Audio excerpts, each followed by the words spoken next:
नमस्कार, म विकल्प चौलागाई। यति बेला देशभर एमसीसी को विषयमा विभिन्न प्रकारका बहसहरू चलिरहेका छन्। यस विषयमा विभिन्न पार्टीहरूले विभिन्न धारणाहरू राख्न थालेका छन्। केही पार्टी पक्षमा उभिएका छन् भने केही पार्टी विपक्षमा उभिएका छन्।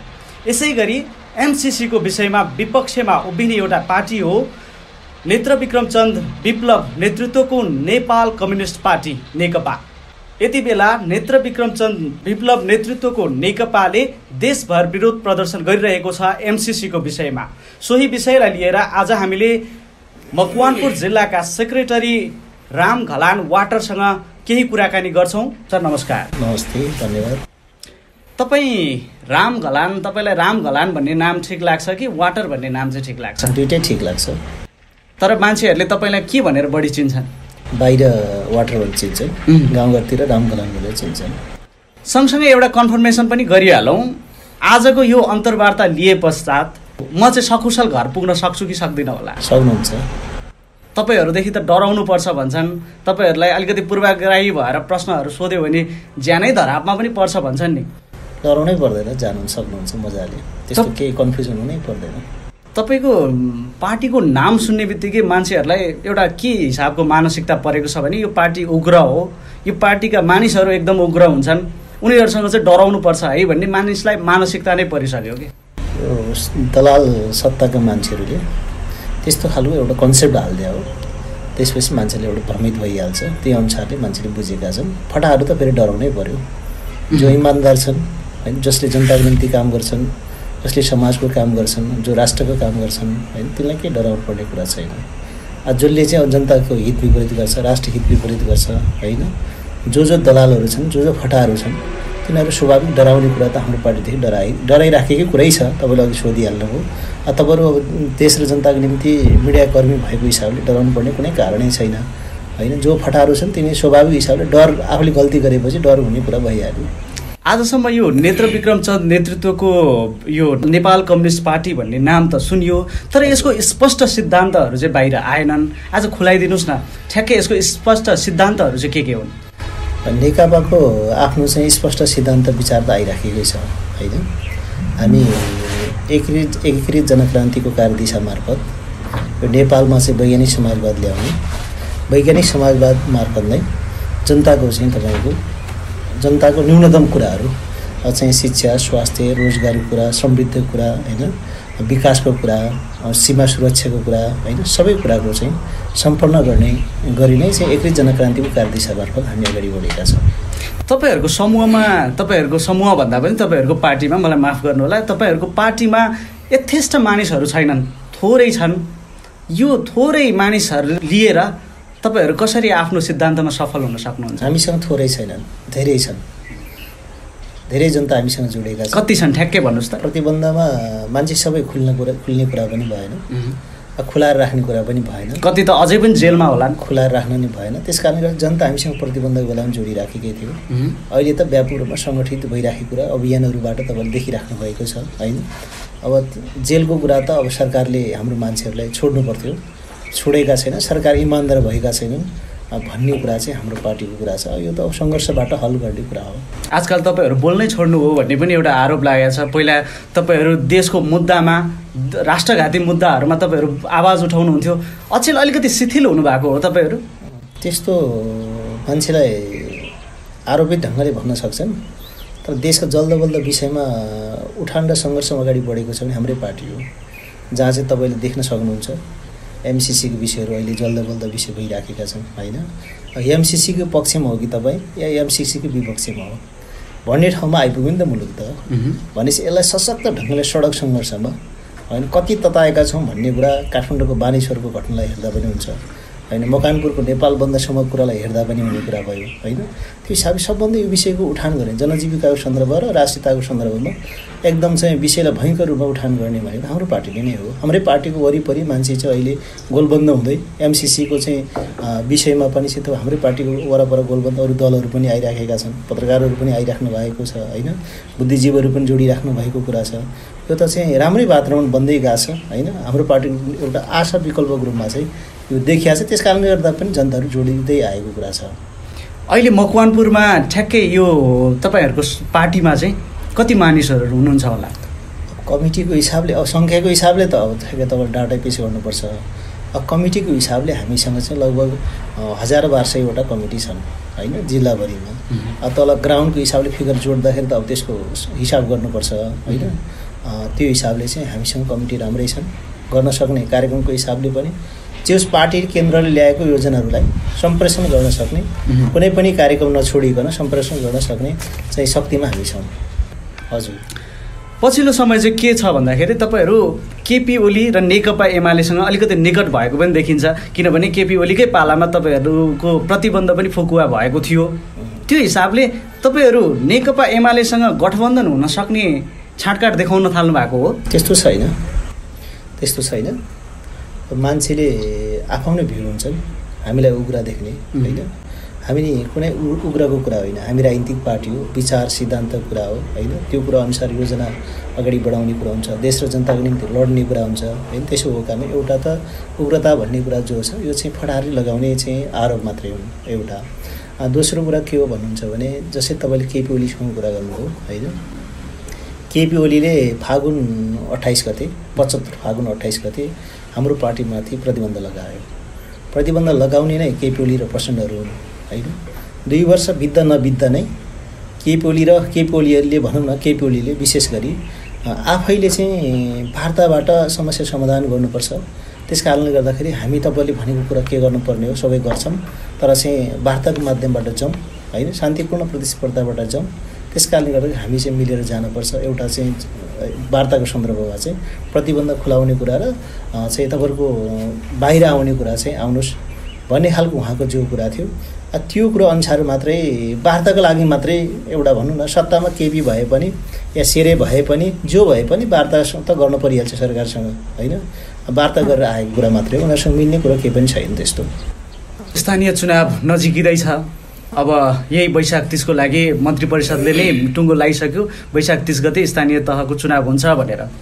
यो स्थानीय तहको चुनावमा चाहिँ तपाईँहरू सहभागी जनाउने कि निर्वाचन स्थलमा गएर बम पड्काउने? यो सहभागी हुने कि नहुने भन्ने कुरा त पार्टीको कुरा छ होइन।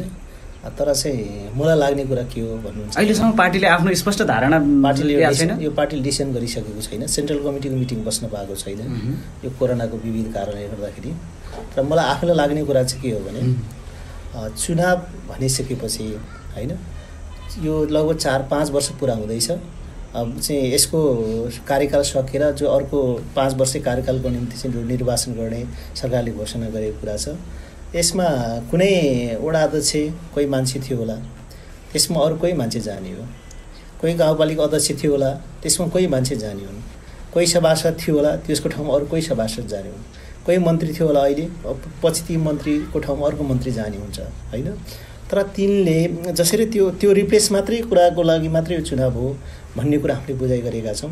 किन भन्नुहुन्छ भने यो 5 वर्षको पिरियडमा होइन, 5 वर्षको पिरियडमा जनप्रतिनिधि भन्नेहरूले संसदीय व्यवस्था मान्नेहरूको अन्तर्गतको वडादेखि केन्द्रसम्मको चाहिँ जनप्रतिनिधिहरूले जनताको बिचमा जे विषयहरू राखेका थिए, घोषणापत्रमा जे कुरा राखेका थिए, त्यो कुराहरू कति % लागू भयो त होइन। त्यो कुरामा 8-10% लागू हुने कुरा पनि समस्या छ कि। भनेपछि 90% चाहिँ तपाईँको जनजीविकाको सन्दर्भमा जनताको विषय कुराहरू होइन, देशलाई समृद्धि बनाउने कुरा, देशलाई जनतालाई सुखी बनाउने कुरा, राष्ट्रलाई विकास उन्मुखतिर लिएर जाने कुरा, राष्ट्रलाई स्वाधीन बनाउने कुरा होइन, केही पनि कन्ट्रोल गरेको कुरा छैन नि त यिनीहरूले त। यिनीहरूले त्यो कुरा पुर्याउन सकेको कुरा छैन नि त। नभइसकेपछि फेरि रामेको ठाउँमा अर्को स्याहार्ने होइन, अब विकल्पको ठाउँमा अरू कोही होइन, त्यसलाई रिप्लेस गर्ने र एउटा करप्सनको वेबाट मुलुकलाई फेरि चाहिँ अब करप्सनको लाइनलाई नै व्यवस्थित गरेर लिएर जाने जस्तो त्यो देखिन्छ। त्यसमा यो चुनावमा गएर चाहिँ अर्थ छैन। यसको लागि चाहिँ नयाँ विकल्पमा जानुपर्छ। देशमा संसदीय व्यवस्था चाहिँ असफल भएको कुरा सत्य हो होइन। यो केपीलाई सोद्धा पनि थाहा हुन्छ, यो चाहिँ सेरेलाई सोद्धा पनि थाहा हुन्छ, कसरी सोद्धा पनि थाहा हुन्छ। किनकि जनताले दिएको भनेको जनताले बुझे पनि नबुझे पनि जनताले जे जति बुझे त्यसैको आधारमा जनताले 5 वर्षको निम्ति मत दिएर पठाएको थिए यिनीहरूलाई। तर यिनले के गरे, 3 वर्षमै संसद विघटन 2 चोटि गरे केपी ओलीले होइन। अब न्यायालय मार्फत विदेशी चाहिँ इसाराको परामर्श मार्फत न्यायालयको परामर्श मार्फत चाहिँ सेरे आयो होइन भनिसकेपछि यदि सफल व्यवस्था हो भने 3 वर्षमै किन चाहिँ तपाईँको 2-2 चोटि संसद विघटन गर्नु पर्यो त होइन? तपाईँ सम्मानित प्रधानमन्त्री शेरबहादुर देउवालाई सेरे भन्दै हुनुहुन्छ। म पहिले मेरो कुरा क्लियर गर्न चाहन्छु। यो कुरा भइसकेपछि यो व्यवस्था चाहिँ असफल भएको कुरा एउटा होइन, राजनीतिक व्यवस्थाको हिसाबले असफल भएको कुरा त्यहाँनिर देखिन्छ होइन। तब न्यायालयभित्र हेर्नुहोस्, यो व्यवस्था सफल हुनलाई त न्यायालय पनि सफल हुनु पऱ्यो नि। न्यायालयमा तपाईँ अप्ठ्यारो परेर काहीँ जानुभएछ भने, तपाईँले कुनै मुद्दा लिएर जानुभएछ भने पनि त्यहाँ न्यायालयमा गएर तपाईँ न्याय पाउँछ तपाईँलाई फिलिङ नै हुँदैन। उदाहरणको निम्ति कुनै चाहिँ तपाईँको ठाउँमा अहिले गाउँघरमा प्रायः जस्तो कस्तो देखिन्छ भने जग्गा जमिनको विषयहरू, जग्गा चाहिँ तपाईँको एउटा किसानले एउटा साहुसँग जग्गा राखेर चाहिँ 5 लाख 10 लाख धितो लिएको कुरा हुन्छ होइन। तर चाहिँ त्यो साहुले के गरे हुन्छ, फिर्ता त गर्ने भन्ने कुरा हुन्छ। 6 महिना, वर्ष दिन, 2 वर्ष 3 वर्षमा फिर्ता गर्ने कुरा त गर्छ। तर चाहिँ के गर्छ उसले, फिर्ता गर्ने सन्दर्भमा हेर्दाखेरि चाहिँ ब्याज महँगो भएर फिर्ता गर्न सक्ने हुँदैन। नसकिसकेपछि रजिस्ट्रेसन पास गरेर दिइसकेको हुन्छ किसानले त्यो साहुलाई होइन।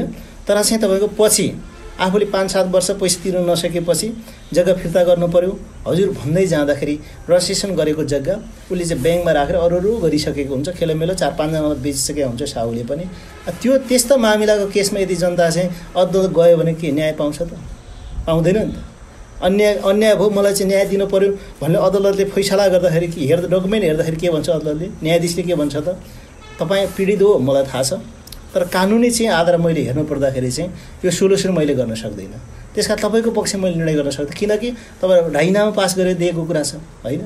भने यस्ता कुराहरू न्यायालयको सामु यस्ता कुराहरू अनि ठुल्ठुलो मर्डरको केसहरू भयो भने होइन न्यायालय चाहिँ किनिदिन्छ होइन।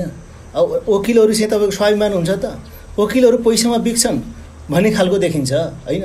भनेपछि एउटा न्यायालयको सन्दर्भबाट हेर्दाखेरि पनि न्यायालयले न्याय दिन्छ जनतालाई भन्ने जनतालाई अनुभूति नै छैन।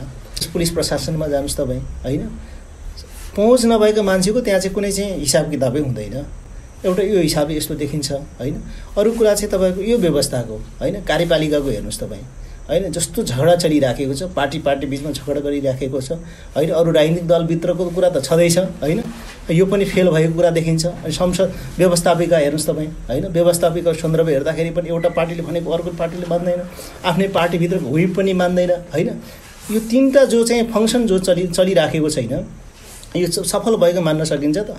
सफल भएको मान्न सकिन्न नि त यो कुरा त। यो व्यवस्थालाई उल्ट्याउन त तपाईहरु पनि त राजनीतिमा हुमिनु पर्यो। त्यसो भएको कारणले हाम्रो कुरा के हो भने यो सँगसँगै यो व्यवस्था सफल हुनको निम्ति यो व्यवस्थाले जनतालाई सेवा गरेको हुनु पर्यो नि त होइन। जनतालाई हिजो घोषणापत्रमा भनेअनुसारको चाहिँ यिनले कम्प्लिमेन्ट पुरा गरेको हुनुपर्थ्यो नि त होइन। त्यसमा फर्स्ट अफ अल जनतालाई यिनले हिजोको दिनमा के भनेका थिए भन्नुहुन्छ भने शिक्षा निःशुल्क गर्ने कुरा गरे हो नि त। आजको संविधानमा हामीले हेर्नुभयो भने पनि होइन, 72 को संविधानमा हामीले चाहिँ अहिले पनि हेर्नुभयो भने पनि दफा पल्टाएर हेऱ्यौँ भने 12 क्लाससम्मको निःशुल्क कुरा छ होइन। तपाईँहरू एउटा पत्रकारिताको क्षेत्रको हिसाबले पनि यो कुरा पल्टाउने हो भने होइन कुन चाहिँ विद्यालयमा चाहिँ तपाईँ निःशुल्क कुरा छ त? छैन नि त होइन। यिनीहरूले घोषणापत्रमा के भने स्वास्थ्य निःशुल्क कुराकानी गरेका छ होइन। स्वास्थ्यको सन्दर्भ तपाईँ हेर्नुहोस्, डाक्टर राज्यकै हो होइन, हस्पिटल राज्यकै हो, औषधि राज्यले दिन्छ। तर त्यहाँ जनताले चाहिँ खर्च गर्न नसक्ने जनता चाहिँ के अरे चाहिँ हस्पिटलको चाहिँ छतबाट हम्फालेर मर्नुपर्ने स्थिति छ। स्वास्थ्य क्षेत्रमा यिनले भने जस्तो चाहिँ तपाईँको एउटा उटुलपुटुल गर्ने स्थिति छैन, ग्यारेन्टी लिएको स्थिति छैन। युवाहरूले के भन्थ्यो त, कहीँ जान पर्दैन, ए मनरी गाउँपालिकाको कुरा सन्दर्भ किन नहोस् या हरिबोल महतको चाहिँ मेयरको कुरा किन नहोस्, मैले जितेँ भने हेटौँडा छोडेर, मैले जितेँ भने हाँडी खोला मनरी गाउँपालिका छोडेर कहीँ जानु पर्दैन भन्ने फटारो नेताहरू हो नि त होइन। तर त्यो कुरा साबित गर्न सकेको छ त? उहाँहरूको कुरा मात्रै होइन, यो फेरि देशैभरिको जनप्रतिनिधि जसरी चाहिँ तपाईँको एउटा कमिटमेन्ट जनताको बिचमा गरेका थिए त्यो पुरा गर्न सक्ने कन्डिसनमा यिनीहरू भएन, सकेन यिनीहरूले होइन। त्यसपछि तपाईँको महँगीको कुरा होइन, कालोबजारीको कुरा, अझ भ्रष्टाचारीको कुरा हेर्नुहोस् तपाईँ होइन। अब हिजो अलिक टप लेभलमा मात्र भ्रष्टाचार गर्थ्यो, अहिले त वडा स्तरसम्म भ्रष्टाचार गर्ने ठाउँमा आइपुग्यो नि त होइन। वडा स्तरसम्म अब भ्रष्टाचार गर्ने लाइनमा आइसकेपछि अब कस्तो ठाउँमा आइपुग्यो त भने तलदेखि माथिसम्मको स्टेट गरेपछि त्यो कङ्क्रिट हुन्छ क्या, त्यो भत्काउनै सक्दैन, त्यो ढङ्गले आयो नि त होइन। विकास निर्माण काम हेर्नुहोस् तपाईँ होइन, 50% काम गर्छ, 50% चाहिँ तपाईँको विभिन्न चाहिँ अब जनप्रतिनिधिदेखि लिएर इन्जिनियरदेखि लिएर होइन साइडका चाहिँ आफ्नो मान्छेका उपभोक्ता समितिको अध्यक्षहरू मिलेर यहाँ त 50% त बाँडेर खाएको कुरा देखिन्छ नि त हामीले त। त्यसको अगाडि त्यो विषयमा तपाईँलाई पनि परेको छ, हामीलाई पनि परेको कुरा छ, आम जनतालाई पनि परिराखेको छ, त्यो हामी सबैले भोगिराखेको कुरा छ। महिलाहरूलाई न चाहिँ तपाईँको महिला हिंसाबाट रोक्न सकेको कुरा छ, बलात्कार घटनाहरूबाट कहाँ रोक्न सकिएको छ होइन। अनि त्यसपछि तपाईँको देशको सिमानालाई चाहिँ तपाईँको रोक्ने कुरा होइन, जसरी इन्डियाले 60,000 हेक्टर चाहिँ जमिन रोकी चाहिँ तपाईँको मिचिराखेको कुरा छ। राज्य चाहिँ बेखबर जस्तो होइन, यो चाहिँ हामीले बोलिदिन पर्ने जस्तो, राज्य थाहै नभए जस्तो, राज्यको बन्दुक त्यतातिर फर्किने होइन, अब हामीतिर फर्केला जस्तो हो कि होइन, जनतातिर फर्किने जस्तो जो बनेको कुरा छ। यो सबैहरू हेर्दाखेरि के देखिन्छ त, यो जनता सेटिस्फाई छैन, जनता खुसी छैन। हिजो चुनावको बेलामा गरेको प्रतिबद्धता चाहिँ मल बिउको कुराहरू, अनुदानको कुराहरू कहाँ छ त आज जनताले पाएको कुरा? जब जब जनतालाई मल चाहिन्छ, किसानलाई मल चाहिन्छ, बिउ चाहिन्छ, त्यो बेला उनीहरूले के गरिराखेको छ भन्नुहुन्छ? दिँदैनन् होइन। बरु कालोबजारीको मल आइपुग्छ नि यहाँ होइन। यो के हो? राज्यसँग थाहा छैन, यो देशका प्रधानमन्त्रीलाई थाहा छैन, यो देशका कृषि मन्त्रालयलाई थाहा छैन। सब कमिसनमा चाहिँ बिकेका छन्, सबै चाहिँ तपाईँको भित्री सेटिङमा चाहिँ पैसा खाएर बिकेका छन्। भनेपछि यो सबै हेर्दाखेरि के देखिन्छ भन्नुहुन्छ भने यो चाहिँ यो व्यवस्था यो कारणले होइन, सबै हिसाबले एउटा कार्यपालिका न्यायपालिका व्यवस्थापिकासँगै तलसम्म चाहिँ आउँदाखेरि शिक्षा, स्वास्थ्य, रोजगार चाहिँ सबै कुरा हेर्दाखेरि के देखिन्छ भने यो व्यवस्था असफल सिद्ध हो। असफल सिद्ध भएको व्यवस्थामा फेरि पनि रिपिट गर्ने भने यो चुनाव भनेको असफल सिद्ध व्यवस्थालाई फेरि पनि रिपिट गर्नेको चुनाव। ठिक छ, असफल भएको यो व्यवस्थालाई फेरि रिपिट गर्न हुन्न। त्यसको विकल्प हाम्रो पार्टीले के भनेका छौँ भन्नुहुन्छ भने वैज्ञानिक समाजवादी व्यवस्थामा जानुपर्छ। यो व्यवस्था अपनाउन पनि त तपाईँहरू भन्दैछु मैले, हामी राजनीतिमै छौँ, तपाईँसँग राजनीतिक जिम्मेवारीमा भएर अहिले चाहिँ हामी टेबल टकमा या चाहिँ वार्तामा बसिराखेका अन्तर्वार्तामा बसिराखेका छौँ होइन। त्यसो भएको कारणले गर्दा हामीले भनेको के हो भन्नुहुन्छ भने हामी चुनावमा नजाने होइन, जाने। तर कुन चुनावमा जाने भन्नुहुन्छ भने वैज्ञानिक समाजवादी व्यवस्थाको चुनावमा जाने। यो व्यवस्थाको चुनावमा त्यो व्यवस्था त्यो भएको कारणले यो फेरि पनि चाहिँ भ्रष्टाचारीलाई स्थान दिने व्यवस्थाको चुनावमा हामी जानु हुँदैन। त्यो गयो भने फेरि पनि हामी पनि पतित हुन्छौँ होइन। जस्तै तपाईँ विकल्प ठुङ लगाएछ, अहिले गाउँपालिका अध्यक्ष उठ्नुहोस्, तपाईँ गाउँपालिका अध्यक्ष जित्नको लागि तपाईँले कति खर्च गर्नु? 1 करोड खर्च गर्नुपर्छ, सक्नुहुन्छ? तपाईँ 1 करोड खर्च गर्नुहुन्छ भने तपाईँले के गर्नुहुन्छ? त्यहाँभित्रको सबै योजनाहरू चाहिँ खातल खुतल गरेर त्यो चाहिँ 1 करोड नउठाउने भने तपाईँको उपाय छ? घर खेत गयो भने तपाईँको उपाय छ? अरू उपाय छैन नि त। फेरि पनि चाहिँ भ्रष्टाचार पूर्ण ढङ्गबाट आउने यो जो तरिकाको संसदीय व्यवस्थाभित्र अन्तर्गत जो निर्वाचन छ योबाट सोल्युसन छैन होइन। त्यही भएर हामीले के भनिराखेका छौँ भने जनताको व्यवस्था चाहियो। जनताको व्यवस्था भनेको हाम्रो पार्टीले अगाडि सारेको व्यवस्था भनेको वैज्ञानिक समाजवादी व्यवस्था। वैज्ञानिक समाजवादी व्यवस्थाको चुनावमा जाउँ। अब हामीले भने जन्म सङ्ग्रह गरौँ भनेका छौँ क्या, संसदीय व्यवस्थाको एउटा ढङ्ग थापौँ जनताको बिचमा, अर्को चाहिँ वैज्ञानिक समाजवादीको ढङ्ग थापौँ होइन। वैज्ञानिक समाजवादले यो गर्छ होइन, यो चाहिँ मैले अघि भने शिक्षाको कुरा, स्वास्थ्यको कुरा, रोजगारीको कुरा, आवासको कुरा, राष्ट्रिय स्वाधीनताको कुरा होइन, कालाबजारी अन्त्यको कुरा, भ्रष्टाचारीको अन्त्यको कुरा होइन, कुनै पनि मुद्दा के लागेको मान्छेहरू चाहिँ उठ्न नपाउने कुरा, भ्रष्टाचारीहरू उठ्न नपाउने कुरा होइन। यो खालको चाहिँ तपाईँको हामीले सोचेको वैज्ञानिक व्यवस्थामा हुन्छ त्यो होइन। त्यो व्यवस्थामा जाउँ। त्यसको लागि चाहिँ पहिले के गर्नु पर्यो भन्नुहुन्छ भने व्यवस्थामै सङ्कट आइसकेपछि व्यवस्था चुन्ने चाहिँ जनतालाई अधिकार दिनु। त्यसको लागि वैज्ञानिक समाजवादकी संसदीय अहिले चलिराखेको संसदीय व्यवस्था हो भन्ने निर्वाचनमा जाउँ। त्यो निर्वाचनमा हामी जान तयार छौँ, जन्मसङ्ग्रहमा हामी जान तयार छौँ भन्ने कुरा हाम्रो पार्टीले बारम्बार अगाडि सारिराखेको कुरा छ, हाम्रो पार्टीले भनिराखेको कुरा पनि छ। तर यिनले कानमा तेल हालेर बसिराखेको कुरा छ होइन। यो स्थितिमा मुलुक चाहिँ अगाडि गुजिराखेको छ भनेपछि हामीले भनेको विकल्प होइन कि फेरि चाहिँ टालटुल गर्दै केही पात्रहरू चाहिँ फेरि फेर्दै होइन, त्यही व्यापारीहरू त्यही भ्रष्टाचारीहरू फेरि चाहिँ तपाईँको चुनावमा जित्ने बनाएर देशले एउटा चाहिँ भनौँ न यो भ्रष्टाचारको एउटा कङ्क्रिटमा लिएर जानेतिर यिनीहरू गइराखेको देखिन्छ। त्यसको लागि तपाईँलाई सपोर्ट गर्नुपर्छ, जनताको सपोर्ट त त्यति छैन। यसको अर्थ पनि मलाई के लाग्छ भने यही व्यवस्थामा गएको चुनावले केही हुँदैन। त्यही भएर हामीले सोचेको व्यवस्थाको चुनावमा जाउँ भन्ने हामीले अगाडि सारेका छौँ। त्यहाँ नगइकन सुखै छैन होइन। किन भन्नुहुन्छ भने हिजो राजतन्त्र अन्त्य गर्ने कुरा उठाएको हामीले त हो होइन। हामीले चोकमा हामी विद्यार्थी राजनीतिमा त्यो बेलामा थियौँ, तर हामीले भन्दा कसैले पनि टेर्न थिएन कि मान्ने पनि थिएन। यो देशको कानुनभन्दा माथि बस्ने राज संस्थालाई फाल्ने कुरा यो पखण्डेहरूले मात्रै भन्थ्यो, हामीलाई भन्थ्यो। पागलहरू मात्रै भन्थ्यो, हामीलाई भन्थ्यो होइन। मर्नलाई भनेका छौँ यिनले भन्थ्यो हामीलाई होइन। आगोमा चाहिँ तपाईँको पुतली बन्नको लागि भने हो यिनले भन्थ्यो हामीलाई। काम नपाएर नबुझेर भनेका थियो भन्थ्यो हामीलाई। तर त्यो कुरा आज हामीले सिद्ध बनाइदियो नि त होइन। प्र्याक्टिसमा यो देशका राजा महाराजा पनि चाहिँ जनताले चाह्यो भने जनताको बलमा त विदा गर्न सक्ने रहेछ भन्ने कुरा त होइन, यो त पुष्टि नै छ नि त इतिहासको कुरा त। भनेपछि यो संसदीय व्यवस्था पनि फाल्न सकिन्छ त सकिँदैन। किन? पैसा छ यिनीसँग, सेना छ यिनीसँग, हतियार छ यिनीसँग, होइन, गुन्डा छ यिनीसँग। त्यस कारणले गर्दाखेरि यिनीलाई चाहिँ तपाईँको फाल्न सकिँदैन, मान्छेको बुझाइ छ। हामीले के भनिराखेको छ भने यो व्यवस्था मकेर ध्वस्त भइसक्यो, धुजा भइसकेको कुरा छ। त्यसमा यसको विकल्पमा हामीले के गर्छौँ भन्नुहुन्छ भने वैज्ञानिक समाजवादी कार्यक्रम लिएर जान्छौँ। यदि त्यो कार्यक्रम लिएर जाँदै गर्ने सन्दर्भमा जनताले त्यो कुरा चाहिँ बुझेको दिनमा, बुझाउन हामीले सकेको दिनमा, जनता एकैचोटि जरकजुरुक भएको दिनमा यो व्यवस्था चाहिँ खरानी नभइकन विकल्पै छैन नि त।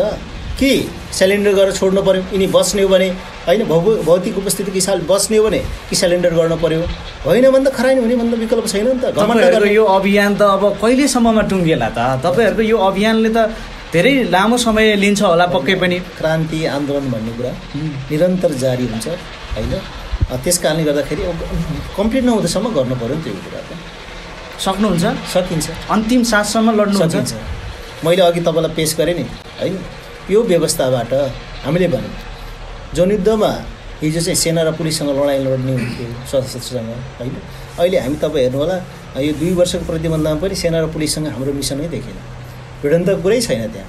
अपवादमा केही सुरक्षाकर्मीले पनि घमण्ड गरेको ठाउँ बाहेक होइन, हामीले उहाँहरूतिरको निशाना छैन, उहाँहरूको नि हामीतिर निशाना छैन। किन भन्नुहुन्छ? हामीले भनेका छौँ सुरक्षाकर्मीलाई, तपाईँले एउटा सिपाहीले खाने तलब कति हो? 23,000 देखि 25,000 हो। 23-25,000 को तलबले आफ्नो घरको बालबच्चालाई राम्रो पढाउन सक्ने स्थिति छैन। यो देशका सुरक्षाकर्मीको हालत होइन, घरको श्रीमतीले राम्रो चाहिँ एउटा साडी लगाइदिने हैसियत छैन, जीवनभरि जागिर खाएर चाहिँ एउटा घर बनाउन सक्ने स्थिति हैसियत छैन होइन। अनि हाम्रो विरुद्धमा लड्नुहुन्छ तपाईँ? लडाइँ कस्तो हुन्छ? जनयुद्ध सम्झे हुन्छ हामीले भनेका छौँ कि उहाँहरूले। त्यसका लड्नेतिर नआउनुहोस्, तपाईँको पनि चाहिँ तपाईँलाई पनि चुस्नेको विरुद्ध लड्नु पऱ्यो नि त। तपाईँ खुल्न नसक्नु होला एउटा ठाउँमा छ, तर त्यो पङ्क्तिभित्र त के गर्नु पऱ्यो त? गलतको विरुद्धमा लड्नु पऱ्यो, दलालको विरुद्धमा लड्नु पऱ्यो, भ्रष्टाचारको विरुद्धमा लड्नु पऱ्यो। त्यो त चाहिँ सुरक्षाकर्मीभित्र नि छ, हाई लेभलका राजनीतिक पार्टीहरूभित्र नि छ, कर्मचारीभित्र नि छ होइन, व्यापारीभित्र नि छ। कहाँ छ त्यहाँ हान्दाखेरि तपाईँहरू र हाम्रो मिसन एउटै हो होइन भन्ने कुरा हामीले भन्दाखेरि उहाँहरू एउटा मोटामोटी कन्भिन्स छ कि ठिकै कुरा हो।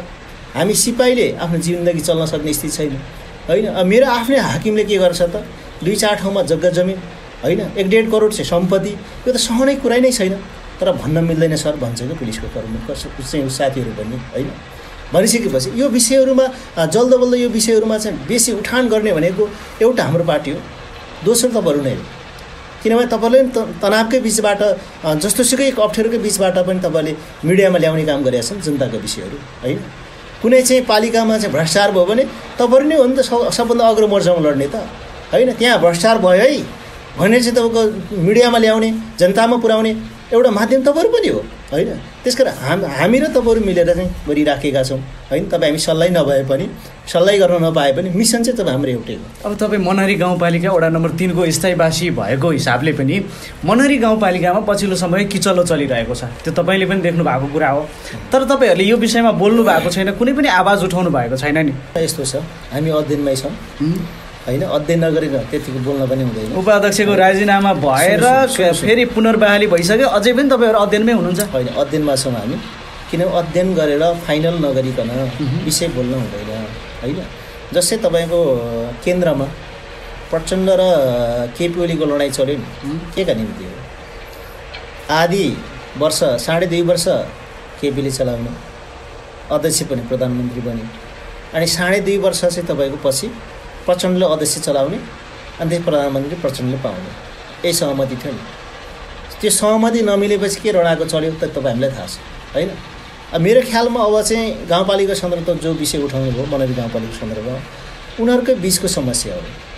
कसले कति मिसनमा कमाउने, कहाँबाट कति आएको कुरा नमिलेको कुरा, तर त्यसले त जनतालाई अप्ठ्यारो पार्यो। नमिलेको कुरा हो त्यो त होइन, जनतालाई अप्ठ्यारो पार्यो। हामीले जनतालाई भन्नु पऱ्यो, जनतालाई हामीले सङ्गठित गर्नु पऱ्यो, जनतालाई जानकारी गराउनु पऱ्यो, जनताद्वारा नै तिमीलाई चाहिँ के गर्ने हो भन्ने कुरा त जनतासँगै सल्लाह गरेर फाइनल गर्नु पऱ्यो। त्यो त तपाईँहरूले गर्नु भएन। त्यो कुरामा चाहिँ के हो, हाम्रो कुरा मात्रै होइन, देशभक्त प्रगतिशील मान्छेहरू होइन, अझ यो देशमा भ्रष्टाचार दिनुहुन्न होइन भन्ने मान्छेहरू त एकजुट हुनु पऱ्यो नि त होइन। अब त्यहाँ चाहिँ जहाँ चाहिँ तपाईँको त्यहाँ के पिठोको कुराहरू पनि, पोषक पिठोको कुराहरू पनि आएको थियो, केही चाहिँ वाइसएलको साथीले अलिअलि गऱ्यो, भित्रभित्र सेटिङ गरेर पैसा खायो भन्ने कुरा रिपोर्ट पनि आइरहेको थियो होइन। त्यो तथ्यगत पुष्टि नभएको कुरा विचार गरेर बोल्नु पऱ्यो नि त फेरि होइन। कुनै पनि हामीले कुरा बोल्दाखेरि त्यो पुष्टि हुने गरी चाहिँ बोल्नुपर्ने हुन्छ होइन। त्यसो भएको कारणले गर्दाखेरि त्यहाँको विषयमा उनीहरूको आफ्नै सङ्कट हो होइन। त्यो केसले उनीहरू आफैमा लाजैमर्दो पनि बनाएको कुरा छ होइन। त्यस कारणले यो विषयमा धेरै चाहिँ बोलिराख्नुपर्ने होइन। तपाईँ हामी सबै थाहा भएको हिसाबले धेरै बोलिराख्नुपर्ने कुरा जस्तो लाग्दैन। समय आएपछि अब चाहिँ भोलि गल्ती गरेछ भने जनताले कारबाही गर्ने कुरा हो। यो एमसिसीको विषय चाहिँ अलिकति जोडौँ। एमसिसी किन राष्ट्रघातक छ? सबैले राष्ट्रघातक छ भनेर भन्छन्, कोही पक्षमा नि उभिन्छन्, कोही विपक्षमा नि उभिन्छन्। वास्तवमा चाहिँ राष्ट्रघाती कसरी भयो त एमसिसी? एमसिसीको विषय यस्तो छ, एमसिसी किन ल्याउन खोजिराखेको छ भन्ने कुरा नेपाली जनताले बुझ्न जरुरी छ। अब हामीले पनि बुझ्न जरुरी छ, नबुझिकन त्यति बोल्ने कुरा पनि भएन होइन। एमसिसीको सन्दर्भमा अमेरिकाको चाहिँ ट्विन टावर 2001 सालमा जब चाहिँ जुम्ले भवन पनि भन्छ त्यसलाई होइन, त्यो ध्वस्त भइसकेपछि होइन, जसरी चाहिँ त्यहाँ ध्वस्त भइसकेपछि अमेरिकाले सुरक्षा सम्बन्धी चाहिँ अलिकति नयाँ तरिकाबाट नगइकन अब चाहिँ हामी हिरोइजम हुन सक्दैन, हामी अगाडि जान सक्दैन भन्ने भइसकेपछि 2003 सालमा होइन, 2003 सालमा चाहिँ यिनीहरूले के गरे भन्नुहुन्छ एमसिसी भन्ने एउटा परियोजना त्यहीँको सरकारले एउटा बनायो त्यहाँ होइन। बनाइसकेपछि त्यही एमसिसीलाई उनले चाहिँ तपाईँको 49वटा देशहरूमा चाहिँ अगाडि बढाएको कुरा छ होइन। श्रीलङ्का र एउटा कुनै देशले चाहिँ फिर्ता गरेको कुरा छ है। भइसकेपछि अनि त्यो तीनमा सुरु गरेको एमसिसी अनि आफूलाई कहाँ कहाँ अनुकूलता पर्छ, जस्तै विकासको नारा दिएर हुने ठाउँमा चाहिँ केही विकासको कुरा गर्ने कुरा भयो होइन, समृद्धिको कुरा गरेर हुने ठाउँमा केही समृद्धिको कुरा गर्ने कुरा भयो होइन, आफूले भन्दा मान्ने ठाउँमा उनले यो प्रोजेक्ट दिने कुरा भयो र आफूले भनेको ठाउँमा नमान्ने चाहिँ देशहरूलाई के गर्ने पनि हान्ने कुरा भयो होइन। त्यस जस्तै अब हामीले चाहिँ तपाईँ सिरियाको कुरा देख्न सकिन्छ होइन। सिरिया त आफ्नो स्वार्थ अनुकूल नभएपछि त हाने त हो अमेरिकाले होइन। कङ्गोको कुरा पनि हामीले देख्न सकिने कुरा भयो होइन। अफगानिस्तानमा त्यत्रो चाहिँ 20 वर्षसम्म चाहिँ लडाइँ पर्यो होइन, लास्टमा चाहिँ त्यहाँबाट सेनै फिर्ता गर्न पर्यो होइन। लेटेस्ट युक्रेनकै घटना हामी देख्न सक्छौँ होइन। अब चाहिँ कम्तीमा चाहिँ यसले के गरिरहेछ भने विश्वभरि नै आफ्नो साम्राज्य जमाउने यिनको रणनीति हो होइन। त्यो अन्तर्गतको चाहिँ स्ट्राटेजीमा चाहिँ होइन MCC account million challenge account जो यसले फन्ड बनाएर चाहिँ बाहिर जो फलोअप गर्न खोजिरहेको छ, यसको उद्देश्य भनेको चाहिँ गैर सैनिक सैनिक गठबन्धनको चाहिँ स्ट्राटेजीबाट आएको कुरा देखिन्छ होइन। त्यसमा चाहिँ 2017 साल के अरे सन् 2017मा चाहिँ के गरेको देखिन्छ आइपिएस इन्डो पेसिफिक स्ट्राटेजी भन्छ यसलाई होइन। यसको कुरा भनेको के हो भने हिन्द प्रशान्त रणनीति अन्तर्गतको होइन पर्ने यो एसियाको वरिपरि रहेका एसियाभित्र परेका देशहरूलाई चाइनाको भन्दा प्रतिकूलतामा राख्ने, चाइनाको अनुकूलबाट डाइभर्ट गर्ने होइन, गरेर चाहिँ तपाईँको चाइनालाई चाहिँ तपाईँको घेराबन्दी गरिराख्ने होइन। अब चाहिँ पैसा दिएर हुन्छ कि विकासको नाममा गरेर हुन्छ कि त्यहाँका सेना पुलिस सशस्त्रलाई चाहिँ तपाईँको फौजी ट्रेनिङ दिएर हुन्छ कि होइन, नयाँ नयाँ हतियारहरू दिएर हुन्छ कि के दिएर हुन्छ, सबै हिसाबले आफ्नो फेभरमा ल्याउने चाहिँ स्ट्राटेजीमा यिनीहरू आएको कुरा छ होइन। भनेपछि एमसिसीको मातहतको कुरामा हेर्दाखेरि एमसिसीको कुरा हेर्दाखेरि आइपिएसको इन्डो पेसिफिक स्ट्राटेजीको मातहतमा नै रहने भनेर चाहिँ यिनीहरूले 2021मा चाहिँ त्यो कुरा फ्लप चाहिँ बाहिर एक्सपोज गरेको कुरा देखिन्छ होइन। भइसकेपछि अहिले आएर चाहिँ तपाईँको एमसिसी अहिले मात्र देखाए जस्तो मान्छेले लागेको छ, हुँदा त तपाईँको यो टेबलबाटै पास गर्नुपर्ने, संसदको टेबलबाटै व्यवस्थापिक संसदबाटै पास गर्नुपर्ने जो कुरा आयो नि होइन, यो भनेको एकदम डरलाग्दो कुरा छ होइन। के चाहिँ जापानले सहयोग गरेको छैन त नेपाललाई, चाइनाले सहयोग गरेको छैन त होइन, अरू चाहिँ युनिसेफले सहयोग गरेका कुरा छैन, अन्य राष्ट्रहरूले सहयोग गरेका छन् त। नेपाल चाहिँ तपाईँको परराष्ट्र नीतिको होइन असंलग्न परराष्ट्र नीतिको पञ्चशीलभित्र रहेर होइन कुनै चाहिँ तपाईँको वैदेशिक सहायता त लिन सकिने भन्ने कुरा छ नि त होइन। त्यो नियममा चाहिँ नेपाल सरकारको संविधानको एउटा धारा उपधाराको मात्रामा रहेर वैदेशिक सहायता लिन सक्ने भन्ने कुरा छ।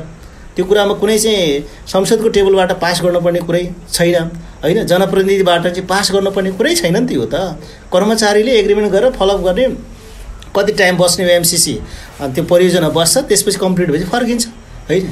यो मिसनमा आउनुपर्ने, तर यो नयाँ ढङ्गले जो आइरहेको कुरा छ यो चाहिँ आफूले एउटा सैनिक गठबन्धनको एउटा स्ट्राटेजी बनाएर यो आएको कुरा छ। यसमा 5-7वटा कुरा चाहिँ गलत छ हामीले भनेका छौँ।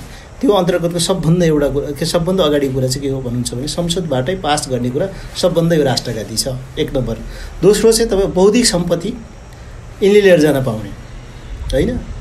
अब चाहिँ जति पनि होइन नेपालमा चाहिँ तपाईँको खनिज पदार्थदेखि लिएर होइन चाहिँ एउटा इन्टेलेक्चुअल चाहिँ बौद्धिक मान्छेहरूदेखि लिएर क्षमतावान मान्छेहरूदेखि लिएर यहाँ भएका सबै कुरा चाहिँ इम्पोर्टेन्ट कुराहरू होइन, युरेनियमको कुराहरू होइन, तामा खानेको कुराहरू, फलाम खानेको कुराहरू, विविध सुन खानेको कुराहरू होइन, पेट्रोलको कुराहरू होइन, अब जलविद्युत प्रयोग गर्ने कुराहरू सबै हेर्दाखेरि के देखिन्छ, यसलाई चाहिँ आफूले लिएर जान पाउने शर्त छ कि त्यो बगैँदै लेखेको कुरा छ होइन। एउटा यहाँनिर गलत छ, यो कुरा सच्याउनुपर्छ, यो कुरा चाहिँ हुनु हुँदैन हामीले भनेका छौँ, यो कुरा एउटा। दोस्रो कुरा के हो भन्नुहुन्छ भने यो परियोजना आउँदा होइन नेपालको संविधान र एमसिसीको चाहिँ संविधान बाजेको खण्डमा अमेरिकाको संविधान भनौँ न होइन, एमसिसीको संविधान भनेको चाहिँ अमेरिकाको संविधान भनौँ, यो दुईटाको बिचमा बाजेमा होइन सम्झौताको दफा 3.3 अनुसार होइन अनि चाहिँ उपदफा चाहिँ तपाईँको 607 अनुसारको चाहिँ दफा लागु हुनेछ भनेको अर्थ चाहिँ एमसिसीकै कानुन लागु हुनेछ भनेको छ क्या त्यहाँ होइन। भनेपछि यो एमसिसी कानुन लागु हुने नेपालको कानुन र संविधानभन्दा पनि माथि बस्ने यो परियोजना हुनसक्छ त, त्यसैले यो राष्ट्रघाती छ हामीले भनेका छौँ। अर्को तेस्रो कुरा के छ भन्नुहुन्छ भने यसको चाहिँ कामहरू अगाडि बढाउने सन्दर्भमा अब चाहिँ इन्डियाको सिफारिस चाहिने कि चाहे दुईटै राष्ट्रको चाह्यो कि नचाहे हाम्रो देशको मामिलाको कुरा अरूको सिफारिस किन चाह्यो होइन। हो यो चाहिँ एउटा राष्ट्रघाती चाहिँ पोइन्ट छ यहाँ होइन। अनि अर्को कुरा के छ भन्नुहुन्छ भने यहाँ चाहिँ 5औं नम्बरको कुरामा यो परियोजना लागु हुने सन्दर्भमा यदि चाहिँ थ्रेड भयो, सुरक्षा थ्रेड भयो होइन, यसलाई चाहिँ अप्ठ्यारोमा पर्यो भन्ने चाहिँ यिनले सङ्केत गर्दै यिनलाई के गर्ने सम्भावना छ भने पर्यो भने सुरक्षाको निम्ति आफ्नोबाट आफ्नो देशबाट चाहिँ सैनिक पनि लिएर आउनु पाउने, ल्याउन सक्ने भन्ने लेखेको छ क्या त्यो होइन। यो पोइन्ट गलत छ हामीले भनेका छौँ। यो भनेपछि 5-6वटा यो जो पोइन्टको कुरा छ त्यो पोइन्ट सँगसँगै अनि चाहिँ कर्मचारीको कुरा होइन, अनि त्यसपछि तपाईँको उनीहरू आफैले व्यवस्थापन गरेर राख्ने कुरा, नेपालसँग सम्बन्धित हुने कुरा पनि छैन। नेपाल यो जुन तपाईँहरूले बुदा भन्नुभयो यो बुदाहरू सच्याउन सकियो भने चाहिँ एमसिसी पास गर्न ठिक हो। वैदेशिक सहायता लिने कुरा त के फरक पर्छ र है, वैदेशिक सहायता त निश्चित एउटा मापदण्ड बनेको हुन्छ, लिए केही फरक पर्दैन। जो ढङ्गले आइराखेको छ नि यिनीहरू होइन त्यो तरिका यिनीहरूको चाहिँ सहायता गर्ने मात्रै स्वार्थ छैन कि होइन। त्यसै यिनले पछिसम्म आफ्नो चाहिँ सैन्य अभ्यास गर्नको लागि यो आइराखेको कुरा छ, मैले त्यो पोइन्टमा आउँदैछ। अनि त्यसपछि तपाईँको यिनले चाहिँ जो कर्मचारी कुरादेखि लिएर सबै मात्रै आफ्नै चाहिँ म्यानेजमेन्टमा गर्ने कुरा भयो होइन। अनि यसको चाहिँ एकाउन्टिङ वार्षिक चाहिँ एकाउन्टिङ हुन्छ नि, यसको लेखाजोखा हुने हुन्छ नि, अडिट हुने कि नेपालको संविधानसँग नेपाल सरकारसँग सम्बन्धित नै छैन कि यो चाहिँ अमेरिकाले गर्ने, सिधा अडिटिङ अमेरिकाले गर्ने, के गर्ने कसो गर्ने सबै अमेरिकाले गर्ने भनेपछि यो त मिल्ने कुरै भएन नि त होइन। त्यस कारण गलत छ हामीले भनेका छौँ होइन। यो यसको अन्तमा स्वार्थ के हो भन्नुहुन्छ भने अब चाहिँ पहिले अमेरिकाले विकासको नारा दिएर चाहिँ अगाडि बढाएमा आफूलाई होइन, हिरोइजम बनायो होइन, भाषामा पनि त्यस्तै अगाडि आफू चाहिँ आफ्नो विश्वमा भाषा चलाएर पनि अगाडि हुने कुरा भयो होइन। अनि त्यसपछि आफ्नो चाहिँ अर्थतन्त्र पनि आफूलाई हिरोइजम बनाउने कुरा भयो, वेपन्समा टेक्नोलोजीमा प्रविधि पनि आफूलाई अगाडि ल्याएर चाहिँ हिरोइजम बन्न खोजेको कुरा भयो होइन। र आफूले भनेको मान्ने ठाउँमा केही नगर्ने तर सैन्य लगेर राख्ने होइन, राखेको कुरा त हामीले देखेकै छ नि त अमेरिकाले। तर आफूले भनेको ठाउँमा नभएपछि हानिदिने, आक्रमण गरिदिने, बम हानिदिने, मिसाइल हानिदिने होइन, त्यहाँ चाहिँ हरेक सुविधाबाट कटअफ गरिदिने, यसको स्वार्थ भनेको के हो भन्नुहुन्छ भने पछिल्लो चरणमा यो 17 देखि वरिपरिसम्म आउँदाखेरिको 17 यो 4-5 वर्षको होइन 16-17बाट यता आउँदाखेरि के देखिन्छ भने कुनै पनि शक्ति राष्ट्रहरू चाहिँ धनी हुनको लागि अरूलाई क्याप्चर गर्नुपर्थ्यो पहिले होइन। तर अहिले कहाँ आइपुग्यो भन्नुहुन्छ भने एउटा गोली पनि खर्च नगरिकन होइन, एउटा बम पनि खर्च नगरिकन आज चाइना चाहिँ इकोनोमिक हिसाबले चाहिँ हाई उसमा चाहिँ तपाईँको स्थानमा आयो नि त होइन। आइसकेपछि अब चाइना र यिनको चाहिँ दुई ध्रुवमा बाँडेको देखिन्छ कि होइन। अन्य राष्ट्रहरू पनि चाइनाको फेभरमा कि होइन अमेरिकाको फेभरमा भन्ने ठाउँमा आएको देखिन्छ नि त। देखिसकेपछि अब चाइनाको यो हिरोइजमलाई क्रस गर्नको लागि चाहिँ यिनले चाहिँ के गर्न खोजेको छ त, थ्रेड गर्नकै निम्ति भए पनि होइन, पछि चाहिँ यो परियोजना सिद्धिए पनि यसलाई असुरक्षित हुन्छ भन्दै आफ्नो सैन्य बेस क्याम्प बनाएर जाने जस्तो देखिन्छ। तर प्रधानमन्त्री शेरबहादुर देउवाले चाहिँ के भन्नुभएको छ भन्दाखेरि बरु सरकार छोड्न सक्छु तर एमसीसी पास गरेरै छोड्छु भनेर भन्नुभएको छ। यो हिसाबले एमसीसी पास भएरै छोड्यो भने चाहिँ के हुन्छ होला त नेपालमा, परिकल्पना गर्नुहोस् त। अब यस्तो छ, यो त नेपाली जनताले एकजुट भएर लड्नुपर्छ होइन। अर्को चाहिँ तेस्रो जनआन्दोलन हुनुपर्छ। तेस्रो जनआन्दोलन मार्फत यो एमसीसी जसरी खारेज गर्नुपर्छ, नगरिकन उपाय नै छैन। त्यो भयो भने त फेरि नेपालमा त खुनको नदी बग्छ होला त। अब इतिहासमा रगत बगेकै छ होइन, नबगेको कुरा नै छैन। हाम्रो पुर्खाले पनि रगत नबगाउने नि आज हामी स्वाभिमानका साथ यहाँ गफ गरेर बस्ने स्थिति पनि थिएन होइन। आन्दोलन भनेको सहजता हुँदैन होइन। जसरी चाहिँ अब काङ्ग्रेस जब सत्तामा आउँछ नि तब राष्ट्रघाती गरेको कुरा त प्रष्टै छ नि त होइन। काङ्ग्रेसका मान्छेले चाहिँ बुझेका एमसीसीको बारेमा हामीले नबुझे हुन्थ्यो र भनेकै होइन। यिनीहरूको चाहिँ एमसीसी अहिले एमसीसी हामीले गलत सँगसँगै यसो तपाईँहरू कार्यान्वयनको व्यवहारमा हेर्नुहोस् होइन। 8-10 अरब त तपाईँ खर्च गरिसकेका छ कि जहाँ संसदबाटै पास भएको छैन। उनीहरूले अगाडि सार्न खोजेको संसदबाटै पास गर्ने कुरा हेर्ने हो भने त संसदबाटै पास नगरिने खर्च पनि त कसरी हुन्छ त? हुन्छ त। नेपालको एकाउन्टेन्टबाट चाहिँ अगाडि बढ्ने हो भने, अर्थ मन्त्रालयबाट अगाडि बढ्ने हो भने यो के हुन्थ्यो त? यो त पास नगर्न लागै हुँदैन थियो नि त होइन। कयौँ ठाउँमा रुख काटिसकेको छ होइन, कयौँ ठाउँमा चाहिँ तपाईँको चाहिँ स्ट्रक्चरहरूको स्टार्ट गरिसकेको छ। अनि पासै नगरिने कार्यान्वयन भने के हो भन्नुहुन्छ भने यो त संविधानभन्दा बेठी ठाउँमा छ भन्ने कुरा एउटा प्रमाण हो कि होइन। यो त प्रमाणै देखिन्छ नि त हामीले त। अनि यदि चाहिँ यिनीहरूले जबरजस्त लागु गर्यो भने हामीले के गर्नुपर्छ त भन्नुहुन्छ भने नेपाली जनताको साथमा, नेपाली जनताको चाहिँ तपाईँको आडमा भरोसामा हामीले के गर्नु, प्रतिरोध गर्नुपर्छ। अब हामी करिब अन्त्यमा छौँ। तपाईँहरूको कार्ययोजना, यो नेत्रविक्रम चन्द विप्लव नेतृत्वको नेकपाको स्पष्ट कार्ययोजना चाहिँ के छन्? आगामी दिनमा कसरी अघि बढ्छ यो पार्टी? अब पार्टी सेन्ट्रल कमिटीको निर्णय आउँछ, आइसकेपछि पार्टी निर्णय अनुसार हामी अगाडि बढिहाल्छौँ। हस्, महत्त्वपूर्ण समय दिनुभयो त्यसको लागि धेरै धेरै धन्यवाद। यहाँलाई पनि धेरै धेरै धन्यवाद।